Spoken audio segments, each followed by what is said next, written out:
Les estaba preguntando si alguien tiene alguna pregunta o comentario que quiera compartir antes de iniciar la segunda unidad respecto de la unidad que estamos terminando, que es sobre animales y plantas. Yo les voy a entregar, por supuesto, sus respuestas a la evaluación, o sea, los resultados de la evaluación. Espero en un plazo no superior a una o 2 semanas como máximo, ¿ya? Así es que no deberían tener mucha incertidumbre respecto del resultado, María.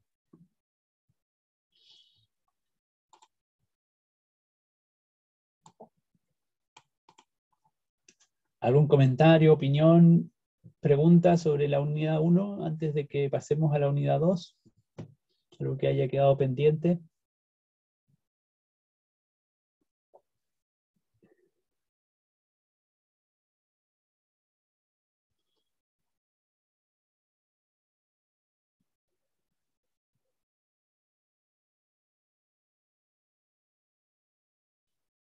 ¿Alguien podría a lo mejor comentar su visión respecto de qué sería, desde su punto de vista, lo central que, que, que deberíamos rescatar como futuras profesoras y profesores, en este caso para educación básica, de los contenidos asociados a esta primera unidad de animales y plantas?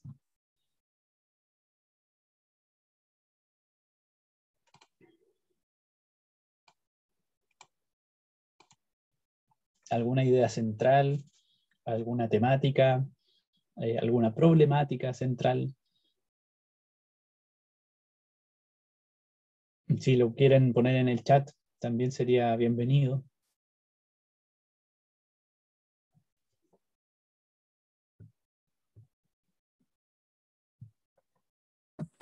Profe, ¿podés repetir lo que no escuché?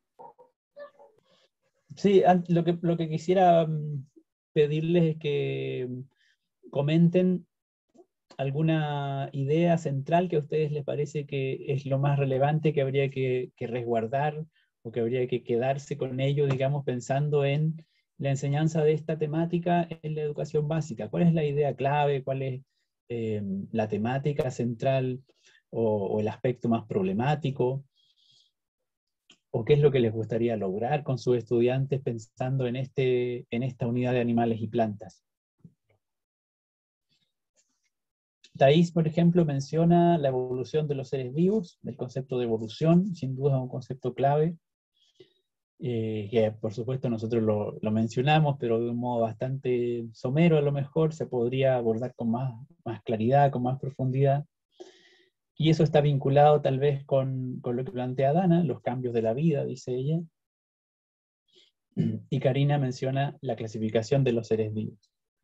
Sin duda, bueno, 3 temas implicados, porque la evolución de alguna manera es el resultado de los procesos de cambio que experimentan los seres vivos, cambios que ocurren a nivel de generaciones, ¿cierto? Y en procesos relativamente extendidos en el tiempo.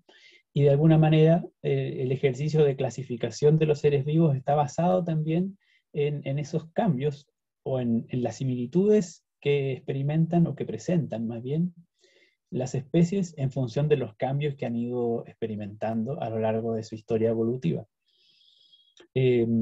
Tratar de visualizar esas 3 temáticas, cambio de la vida, evolución, organización o clasificación de los seres vivos, sin duda es un núcleo central y ojalá puedan tener una visión general, ¿cierto? Una visión integral de esos procesos, como algo que ocurre de manera permanente, de manera continua, no como algo que ocurrió, como que algo que fue en el pasado, digamos, que la evolución aconteció y entonces llegó hasta nuestros días, o el resultado es lo que podemos observar hoy en día, sino como un proceso que está todavía aconteciendo y que va a seguir aconteciendo.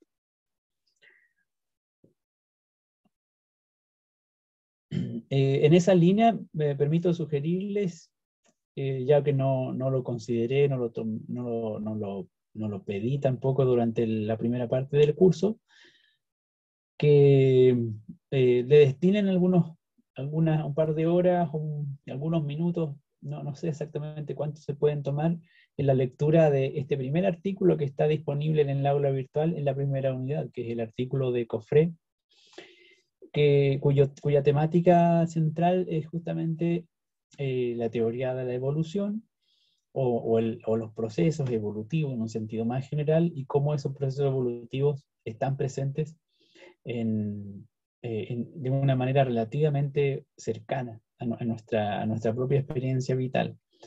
Es un texto bien lúcido y además que nos permite hacer un vínculo con los procesos evolutivos desde nuestra propia experiencia, digamos, nuestra propia vida. Así que les recomiendo la lectura de este primer artículo de todos modos, aun cuando vamos a avanzar, ¿cierto?, a la unidad 2, cuando encuentren un espacio,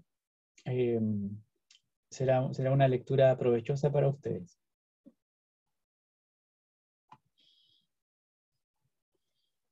Bueno, dicho eso, entonces vamos a pasar a la segunda parte del curso, que es la unidad Cuerpo Humano y Salud. Vamos a ver que en el aula virtual ya hay algún contenido que está disponible de la misma manera que en la unidad anterior, y también tenemos aquí un foro de ideas y consultas acerca de la unidad 2 que vamos a ir utilizando para dejar evidencia de algún trabajo, o eventualmente si ustedes tienen planteamientos para compartir o dudas para plantear, también está disponible ese espacio. Esta es una unidad que también nos va a tomar alrededor de 3 semanas, 3 semanas creo que nos puede tomar. Al igual que en el caso anterior, se trata de una unidad muy ambiciosa, en el sentido de que las temáticas son amplias, son en algunos casos muy, muy profundas, o pueden llegar a ser muy complejas, dependiendo, por supuesto, del nivel de profundidad, de alcance que uno quiera, al cual uno se quiera aproximar. Yo espero nuevamente ofrecerles una visión más o menos general a través de algunos recursos que vamos a revisar juntos, u otros que van a poder revisar ustedes, de manera de ir recogiendo, revisando elementos centrales asociados al currículo de educación básica. Por supuesto, aquí la clave de esta unidad está en reconocer el funcionamiento sistémico del cuerpo humano, y el currículo en particular está especialmente, yo diría, marcado o con un énfasis importante en relación con la salud humana.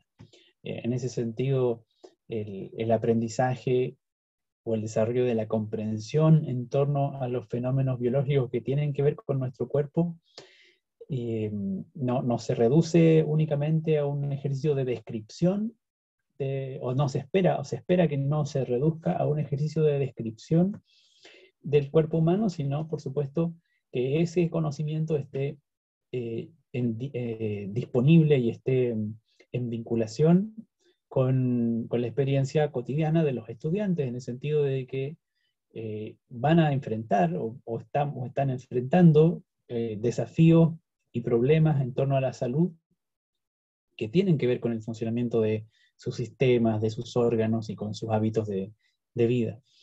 Y en ese sentido, entonces, es importante tener presente ese puente entre la estructura y función de órganos y sistemas y su implicancia o su vinculación directa con los hábitos de vida y con las implicancias para la salud de las personas, y en este caso especialmente de nuestros estudiantes.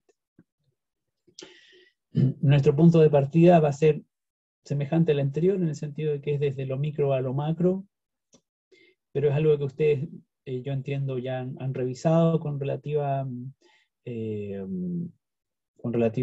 generalidad en el curso de bases biológicas probablemente, de manera que espero que puedan ir avanzando, revisando alguna documentación de lo que está en el aula virtual, y si tienen comentarios o dudas, por supuesto, las podamos discutir en la clase.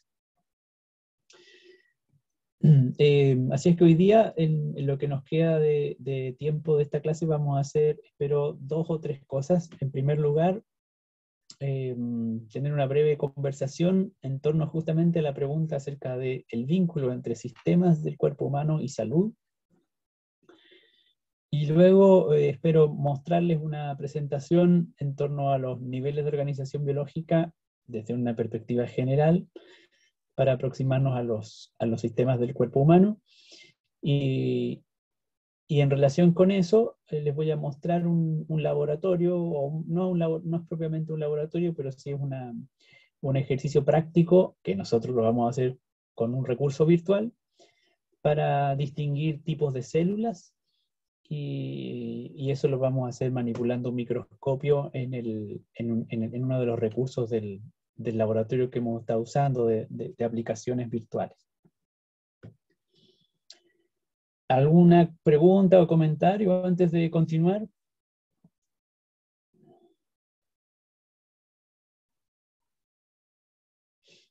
Gracias, Dana. Solo un tema administrativo, comentarles, como está publicado el cronograma, que nuestra evaluación de la unidad 2 debería acontecer el 29 de abril aproximadamente, ¿ya? Esa es la fecha en la cual deberíamos llevar a cabo la evaluación 2.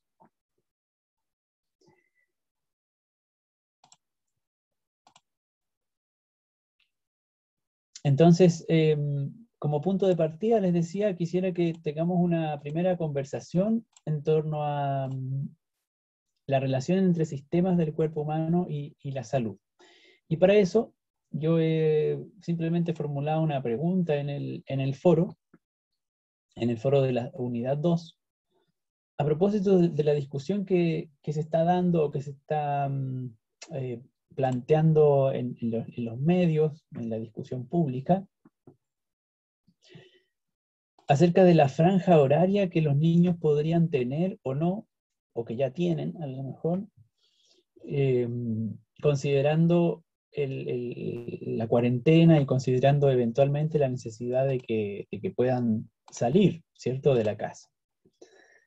Entonces les voy a pedir que tengamos una breve conversación en grupos pequeños en torno a esta pregunta, y que cada grupo esboce una idea inicial, una respuesta compartida en torno a qué sistemas del organismo de niños, niñas y adolescentes creen ustedes que se pueden ver beneficiados o expuestos a riesgos si es que se llega a implementar esta franja horaria para que los niños puedan salir de la situación de cuarentena.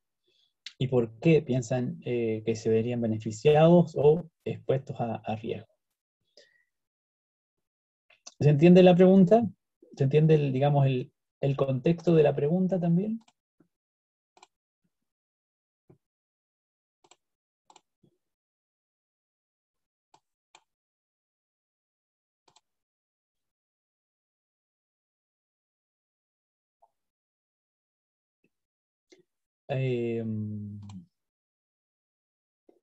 No sé si la última respuesta es un no, pero no sé si es que no se entiende o era, era una respuesta a la pregunta No, anterior. profe, es que no entendí. Ah, ya, perdón. Lo repito entonces. Vamos a hacer un trabajo grupal breve. Nos vamos a dar algo así como 10 minutos para que en subgrupos de 3 personas, yo voy a hacer la separación aleatoria de los grupos a continuación, ustedes puedan discutir brevemente en torno a esta pregunta que está puesta en el foro de la unidad 2. Les leo completamente el enunciado. Dice: en estos días, a propósito de la situación de emergencia que vivimos, a nivel país se discute acerca de la necesidad o conveniencia de una franja horaria para que niños, niñas y adolescentes puedan salir de la situación de cuarentena. Ustedes saben que hoy día, a propósito de la cuarentena, en las comunas donde hay cuarentena, se puede salir a hacer deportes desde las 6 de la mañana hasta las 9 de la mañana, digamos, sin permiso. Pero en general ese horario fue pensado para que hagan deporte las personas adultas. Y de hecho ese horario no es muy conveniente, por ejemplo, pensando en la dinámica de las escuelas y colegios que están trabajando online, porque sus horarios parten incluso antes, en muchas ocasiones. Entonces, ya desde hace un tiempo, no solamente ahora, algunos organismos, algunas instituciones, algunas personas han planteado la necesidad de que también hay una franja de horario en otro momento del día especialmente para que niños, niñas y adolescentes puedan salir de sus casas, puedan salir del encierro, ¿cierto? Y eventualmente hacer ejercicio, eventualmente caminar, despejarse, etcétera, por distintas razones. Mi pregunta es, entonces, para que tratemos de focalizar el problema, si es que llegamos a tener esa franja, o cuáles serían a lo mejor las razones para tenerla, o para no tenerla, por ejemplo, un horario entre 2 y 3 de la tarde, para que niños, niñas y adolescentes puedan salir de su casa aún estando en cuarentena. ¿Qué sistemas de su organismo podrían verse beneficiados o podrían verse expuestos a riesgos en esa situación? ¿Se entiende mejor?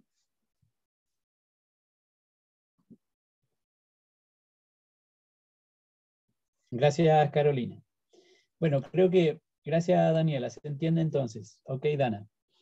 Como quedan 10 minutos de la sesión, vamos a aprovechar los últimos 10 minutos en una breve conversación. Yo voy a hacer grupos a continuación de manera aleatoria de 2 o 3 personas, parejas o tríos, para que puedan conversar en torno a esta problemática que estamos enfrentando y de qué manera ustedes responderían en torno a el impacto que tendría en los sistemas del cuerpo humano de niños, niñas y adolescentes esta práctica o esta política si que se implementara. ¿Ya?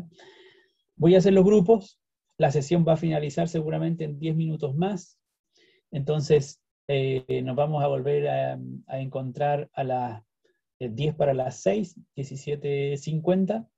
No, perdón, nos vamos a encontrar mejor a las 6 para que ustedes tengan tiempo para escribir sus respuestas en el foro. Después de la conversación que tengan, escriban sus respuestas en el foro de manera grupal, ¿ya?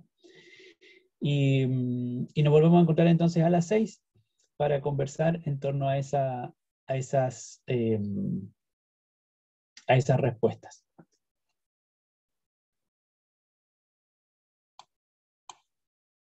¿De acuerdo? ¿Alguna duda?